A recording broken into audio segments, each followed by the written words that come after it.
നീ പോവല്ലേ, നീ പൊയ്ക്കോ.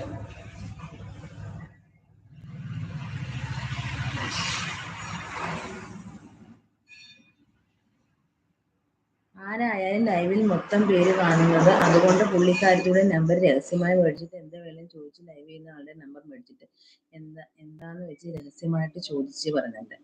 ആ, രഹസ്യമായിട്ട് ചോദിക്ക്. അത് നിങ്ങൾക്ക് സ്വന്തമായിട്ട് ആരെങ്കിലും ഉണ്ടെങ്കിൽ അവിടെ പോയി രഹസ്യമായിട്ട് വിളിച്ച് രഹസ്യമായിട്ട് ചോദിച്ചോ കേട്ടാ.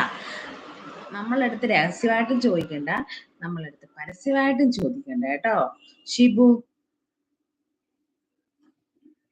ഷിബുവിന് അങ്ങനൊരു വിചാരം ഉണ്ടെങ്കിൽ അത് ഷിബുവിന്റെ കയ്യിൽ വെച്ചിരുന്നാൽ മതി, ഇങ്ങോട്ട് ഇറങ്ങണ്ട കേട്ടോ.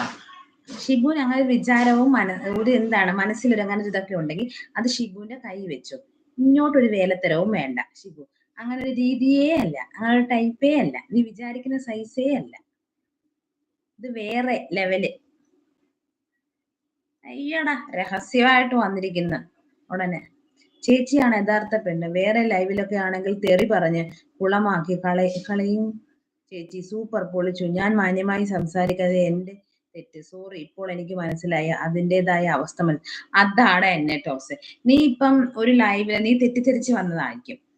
അപ്പൊ അത് ഇങ്ങോട്ട് വന്നപ്പം നീ അത് ഇങ്ങനെ പറഞ്ഞപ്പോ ഞാൻ പെട്ടെന്ന് നിന്റെ അമ്മയ്ക്കും നിന്റെ അച്ഛനും പിന്നെ നിന്റെ വീട്ടിലുള്ളവർക്കും ഒക്കെ വിളിച്ചാ മതിയോ? അതാണോ മാന്യത? അതല്ല മാന്യത. ആദ്യമേ നമ്മൾ മാന്യമായിട്ട് രീതിയിൽ നീ നിനക്ക് വേറെ ലൈവ് ഉണ്ട്, ഇതിങ്ങനൊരു ലൈവ് അല്ല, ഇങ്ങനാ എന്ന് പറഞ്ഞ് മനസ്സിലാക്കണം. അങ്ങനെ ആകുമ്പം അവരെന്താന്ന് വെച്ചാൽ അതിന്റെ തീരുമാനം അടുത്ത മറുപടിയായിട്ട് ഇടും. ആ അടുത്ത മറുപടിയിലൂടെ വേണം നമ്മൾ അടുത്ത മറുപടി കൊടുക്കാനായിട്ട്. അല്ലാതെ ആദ്യമേ ചീത്ത വിളിയും ബഹളവും തന്തയ്ക്കും തള്ളയ്ക്കും വിളിയും അങ്ങനെയൊന്നുള്ളത് നല്ല ശീലമല്ല. ഈ ചീത്ത വിളി എന്ന് പറയുന്നത് ഒന്നാമത്തെ നെഗറ്റീവാണ്. ഈ ചീത്തവിളി എന്ന് പറഞ്ഞാൽ നെഗറ്റീവിന്റെ നെഗറ്റീവാണ് ഈ ചീത്തവിളി. അവരുടേതായ വ്യക്തിത്വം അവിടെ കളയുവാണ് ചെയ്യുന്നത്. അതാണ് അവിടെ കളയുന്നത്. അതിനേക്കാളും നല്ലത് ആദ്യമേ ഒന്ന് മാന്യമായിട്ടൊന്ന് സംസാരിച്ച് നോക്ക്. ഓക്കെ, കുഴപ്പമില്ല എങ്കിൽ അവരവിടെ നിൽക്കും, അല്ലെങ്കിൽ അവർ പോട്ടെ, അല്ലെ അവർ അടുത്ത കമന്റ് ഇടും. ആ കമന്റിന്റെ മറുപടി വേണം കൊടുക്കാൻ. പിന്നാണ് നമ്മൾ അടുത്ത റിയാക്ഷൻ എടുക്കുന്നത്. അല്ലേ, നമ്മളെ കുട്ടികളെ പഠിപ്പിക്കുമ്പോഴായാലും അങ്ങനല്ലേ ചെയ്യുന്നത്.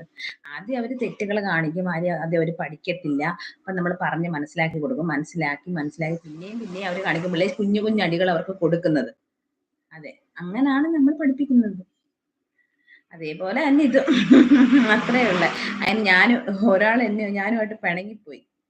അതാണ് മാളശ്ശേരി ഞാനുമായിട്ട് പിണങ്ങിപ്പോയി. അവനായിരുന്നു എന്റെ ലൈവില് ഫുൾ സപ്പോർട്ടൊക്കെ ആയിട്ട് നിന്നതാണ് കേട്ടോ.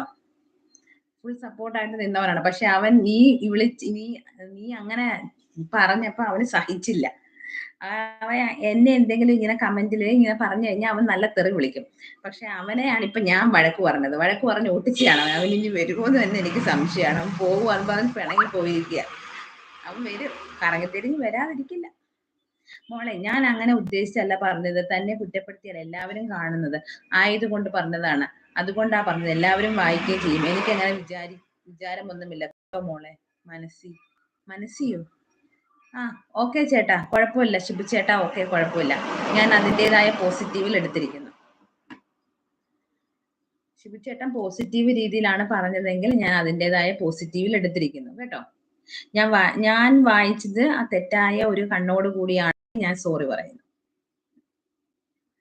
ശിബു ചേട്ടാ, പിന്നെ എന്തൊക്കെയുണ്ട് വിശേഷം? വീട്ടിൽ ആരൊക്കെയുണ്ട്? വീട് എവിടാണ്? ഫുഡൊക്കെ കഴിച്ചോ? മഴയൊക്കെ ഉണ്ടോ? എന്തുണ്ട് വിശേഷം? പറ, എന്താണ് ജോലി?